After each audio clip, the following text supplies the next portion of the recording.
अहमद शहजाद वो वाली फूफो हैं जो शादी के घर में बात-बात में नाराज़ हो जाती हैं और पूरा घर शादी की तैयारियां छोड़ के मिठाई का डब्बा लेके फूफो को मनाने जा रहा होता है। अहमद शहजाद वो वाली फूफी हैं जो लोगों के बारे में बात करते हुए कहती हैं, तौबा तौबा कहना तो नहीं चाहिए, लेकिन अहमद शहजाद पे तो मैं आता हूँ। पहले मैं बात करना चाहूंगा जी बूम बूम आफरीदी की। शाहीन शाह अफरीदी के ससुर शाहिद अफरीदी ने मुफ्ती मौलाना मोहम्मद रिजवान साहब के बारे में एक स्टेटमेंट दे दी है। शाहिद अफरीदी साहब का कहना है कि जी ये जो मुफ्ती मौलाना मोहम्मद रिजवान साहब को आके मीडिया पे ये जो बातें कर रही है ना, ये इन्हें नहीं करनी चाहिए। जब इन्हें कैप्टन बना दिया गया था, तो जिस टाइम पे ये ऑस्ट्रेलिया और साउथ अफ्रीका में सीरीज जीते, उस टाइम पे इन्होंने क्यों नहीं बोला जी कि मेरे पास कोई कंट्रोल नहीं है, कोई पावर नहीं है। ये हारने के बाद ही क्यों बोलना शुरू किया? इसको ऐसा नहीं करना चाहिए था। शाहिद अफरीदी जी फुल फ्लो में चल रहे हैं, फुल जिस तरह वो क्रिकेट खेलते थे कि आते साथ टपक टपक वही कर रहे हैं। शाहिद अफरीदी साहब अभी पहुंचे हुए थे वाघा बॉर्डर, फुल ये आर्मी की शर्ट पहन के और इधर नेम टैग लगा के आफरीदी। बाय द वे ये वो शाहिद अफरीदी है जिन्होंने कुछ अर्सा पहले स्टेटमेंट दी है कि मेरे कोई ताल्लुकात नहीं है, वरना आज मैं पीसीबी का चेयरमैन होता। मैं तो पीसीबी का चेयरमैन बनना चाहता हूं, मुझे तो तनख्वाह भी नहीं चाहिए, मैं मुल्क को सर्व करना चाहता हूं। वो शाहिद अफरीदी जो कहते हैं कि मैं सियासत करना चाहता हूं, वो ऐसी हरकतें करते हुए कितने क्यूट लगते हैं। शाहीन साहब तो और चौड़े में हो गए होंगे, आप उनने ये तस्वीर देखी होगी, उनको वो होगा कि आप तो नंबर वन की भी सपोर्ट है। तो अफरीदी भाई आप एक मुल्क की लेजेंड है, बिल्कुल है, नो डाउट अबाउट इट, लेकिन आपकी जो स्टेटमेंट है वो सही भी है और गलत भी है। सही इस लिहाज से कि यार हाँ, रिजवान को बिल्कुल भी नहीं बोलना चाहिए था। जब जीत रहा था उस टाइम पे इसने क्यों नहीं बोला भाई कि मेरा कोई से नहीं है टीम में, सिलेक्शन में? सिर्फ हारने के बाद ही क्यों बोलना शुरू किया? लेकिन अगर आप मुफ्ती मौलाना मोहम्मद रिजवान साहब की पर्सपेक्टिव से देखें, तो जो टीम साउथ अफ्रीका में, जो टीम आपने ऑस्ट्रेलिया में खिलाई है, उससे कम्प्लीटली डिफरेंट टीम आपने खिलाई है ये चैंपियंस ट्रॉफी के लिए। तो अगेन फिर भी मैं कहूंगा कि मुफ्ती मौलाना मोहम्मद रिजवान साहब को जो भी है मीडिया में आके ये बातें नहीं करनी चाहिए थी बार बार कि जी मेरे पास कोई से नहीं है, मेरे पास कोई होल्ड नहीं है। जो अपने आप को मस्कीन बना रहे थे ना, ये बहुत गलत था। मुफ्ती मौलाना मोहम्मद रिजवान साहब को टी20 से तो बाहर कर दिया है। अब उन्होंने पीएसएल में एक नया फार्मूला निकाल लिया है कि पहला 15 ओवर बिल्कुल टेस्ट मैच बना दो, उसके बाद आखिरी 5 ओवर कर थोड़ी सी अपनी स्ट्राइक रेट बढ़ा के रन बना दो और बोलो जी के बॉलर्स परफॉर्म नहीं कर रहे। मौलाना साहब की ये जो स्कीम है ना, ये इनकी टीम को डेली कॉस्ट कर रही है। मुझे कोई ऐसे रन नहीं चाहिए। यही बात होती है हमेशा, एशिया कप में चले जाओ, किसी भी जगह पर जहां पे मतलब आप देख लो पाकिस्तान हारा है, ये 3-4 हमारे एनिमीज है। 3-4 एनिमीज कह रहा हूँ, sorry, enemies is a harsh word. ये 3-4 लोग हैं जिनकी वजह से हम हारते हैं। उनमें एक मौलाना साहब है, उनमें एक शाहीन शाह अफरीदी साहब है, एक है हारिस रऊफ साहब, और एक जो इल्जाम आता है बॉब्जी पे, वो है। बॉब्जी को मैं नहीं ब्लेम करता। मतलब कुछ जगहों पे मैं भी वही बात है कि दूध से धुला तो बॉब्जी भी नहीं है, कुछ जगहों पे बॉब्जी की भी गलती है, लेकिन जो हमारी लॉसेस हुई है मैं उसके लिए इंटायरली, और जिस तरीके से पूरा मुल्क के छुरे लेके पीछे पड़ जाता है ना मेरे बॉब्जी पे, उस पे नहीं आऊंगा। अब आना चाहूंगा मैं जी हम सबके favourite cricketer turned analyst Ahmed Shehzad साहब पे। अहमद शहजाद साहब ने जी साइम अयूब के आप पीछे पड़ गए। अहमद शहजाद वो आदमी है कि जब ये पाकिस्तान यंगस्टर्स को सेलेक्ट करती है तो आज जाने से पहले कह देते हैं ये आपने क्या कचरा टीम बना दी है, ये जाके बुरी तरह फेल होंगे। फिर जब वो यंगस्टर्स हार जाते हैं न्यूजीलैंड से, तो अहमद शहजाद आके स्टेटमेंट देते हैं कि मैंने तो आपको कहा था, आप लोगों ने क्या टीम बना दी है, इतना यंग, इतना इनएक्सपीरियंस, आप लोगों ने तो जलील होना है, ये कोई टीम है? फिर जब वो यंग बच्चे एक आध मैच जीत जाते हैं तो अहमद शहजाद साहब आते हैं कि हमने तो आपको कहा था कि नए ब्लड को मौका दें, ये देखिए जिन जिन का हमने नाम लिया है, आप उनको लेके गए हैं तो उन्होंने परफॉर्म किया है। तो मेरे ख्याल से तो अहमद शहजाद भाई का वही मसला है कि उनका ना कोई दीन ईमान तो है नहीं। वो सिर्फ वो बात करते हैं जो मतलब उनकी अपनी जो खुन्नस है ना अपनी अंदर की, वो निकालते हैं इन सब पे। अभी भी वही हो रहा है, वो साइम अयूब के पीछे हाथ धो के पड़ गए। साइम अयूब के बारे में जी उन्होंने कहा है जी कि आपकी ये जो हाइप है ना, ये 2 मिनट लगेंगे खत्म होने में। 25 दफा फेल होने के बाद आपने 2-3 इनिंग्स खेली है, उसके बाद अब आप फिर वही करें, ये 2 मिनट में चली जाएगी। अहमद शहजाद को तो पता होगा क्योंकि अहमद शहजाद की इसी तरह 2 मिनट में गायब हुई थी।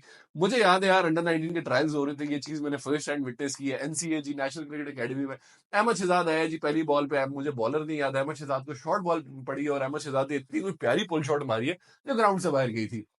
टैलेंट के लिहाज से अहमद शहजाद बहुत बड़ा बैट्समैन था, लेकिन अहमद शहजाद ने भी अपने आप को जाया किया अपनी फजूल हरकतों से। मुफ्ती मौलाना मोहम्मद रिजवान साहब कम अज कम आके पोस्ट मैच इंटरव्यू में तो ये ऐसी बातें कर देते ना, sometimes it is cram, sometimes it is acting. Ahmed Shehzad का आप करियर उठा के देख लीजिए, सिर्फ और सिर्फ एक्टिंग है। भाई अफरीदी की लॉबी में घुस गए थे शायद अफरीदी साहब की, शायद अफरीदी ने बहुत मौके दिए, परफॉर्मेंस कोई नहीं थी। हर मैच में परफॉर्मेंस से ज्यादा भाई की एक्टिंग ज्यादा होती थी। कभी उफ, कि जिस तरह मतलब मुल्क के लिए ये जान दे रहा होता ना, I will sacrifice my whole life for Pakistan. Pakistan great. वही सीन था अहमद शहजाद का कि I will sacrifice my whole life for Pakistan. होता कुछ भी नहीं था, ये ड्रामों में बिजी थे। इनको टीम से बाहर किया, उसके बाद इनकी कभी जगह नहीं बनी, फिर जब इन्हें मौका मिला इनकी परफॉर्मेंस नहीं हुई। बात ये है कि आज अगर ये बाबर आजम को पर्सनल माइलस्टोन के लिए कहते खेलते हैं, ये बाकी लोगों को कहते हैं कि पर्सनल माइलस्टोन के लिए खेलते हैं, तो आप तो वो भी नहीं कर पाए ना, आप तो पर्सनल माइलस्टोन के लिए भी नहीं खेल पाए। क्या एवरेज है आपकी शिताब भाई? आप मतलब सही है, आप क्रिकेटर थे, डिसेंट क्रिकेटर थे, लेकिन जो आपकी पोटेंशियल थी आप उसको कभी फुलफिल नहीं कर पाए। साइम अयूब की जो आप कंसर्न शो कर रहे हैं वो बिल्कुल सही है आपका, क्योंकि साइम अयूब के लिए पूरा मुल्क कंसर्न है। इंजरी से वापस आए हैं, पहले मैच में मर मरा के 50 किया, उसके बाद कोई परफॉर्मेंस नहीं है। कल के मैच में बॉय ने 2 विकेट्स ले ली है, बॉलिंग बहुत अच्छी कर रही है, लेकिन ये सब पूरा मुल्क अब साइम अयूब के पीछे पड़ गया कि ये जो बेबीज के साथ घूमता रहे ना, इन बेबीज ने मेरे साइम को खराब कर दिया। और साइम का वही है, अभी इसने अगर नहीं परफॉर्म किया अगले कुछ मैचेस, तो साइम के पीछे तो सब हाथ धोके पड़ जाएंगे, क्योंकि हम पर पाकिस्तानियों का तो एक कौमी खेल है, एक बंदे को हम पब्लिक एनिमी नंबर 1 बना देते हैं। कांस्टेंट एनिमी नंबर 1 है हमारी बब्जी। उसके अलावा हम लेफ्ट राइट रोटेट करते रहते हैं, अब किसके पीछे पड़े, अब किसके पीछे पड़े, अब किसके पीछे पड़े। आज ही ब्रेक है पीएसएल से, दिन थोड़ा सा बोरिंग से गुजर रहा है, लेकिन मैंने कहा चलो ये खबरें मेरे सामने आई तो मैं करूं। उसी के साथ साथ थोड़ी सी और खबरें हैं।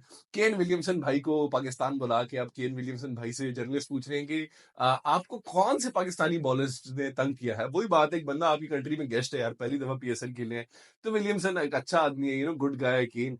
उसने इज्जत रखते हुए कहा जी शाहीन एक बहुत अच्छा बॉलर है, उसने न्यू बॉल के साथ बहुत अच्छी बॉलिंग करता है, उसी के साथ साथ हारिस रऊफ भी एक बहुत अच्छा बॉलर है। तो these two bowlers I feel like have done well for Pakistan. मतलब वो बंदा जो पूरी दुनिया के बॉलिंग अटैक्स को अजाब बन जाता है, केन विलियमसन इतना बड़ा बैट्समैन, अब वो इज्जत रखने के लिए आपके नाम भी गिन के ले रहे हैं, शाहीन साहब के और हारिस रऊफ साहब के, जो कि अच्छे बॉलर थे आज से 2-3 साल पहले, अब दोनों बहुत एवरेज बॉलर है। शाहीन साहब तो चले फिर भी थोड़ी बहुत बेहतर बॉलिंग कर रहे हैं एसपीएसएल में, हारिस रऊफ तो मजीद से मजीद गिर रहे हैं। और हारिस रऊफ ने एक स्टेटमेंट दी है जी, हारिस रऊफ कहते हैं जी मुझे क्रिटिसिज्म से कोई कंसर्न नहीं है, ये जो अब गेम्स की डिमांड है ना कि हाई स्कोरिंग मैचेस हो, तो ऑब्वियसली इसमें बॉलर्स को मार तो पड़ेगी। शाहीन और मैं बहुत अरसे से साथ क्रिकेट खेल रहे हैं और हमारे एक दूसरे में बड़ा इत्तेमाद है, और हम एक दूसरे के साथ क्रिकेट बहुत एंजॉय करते हैं।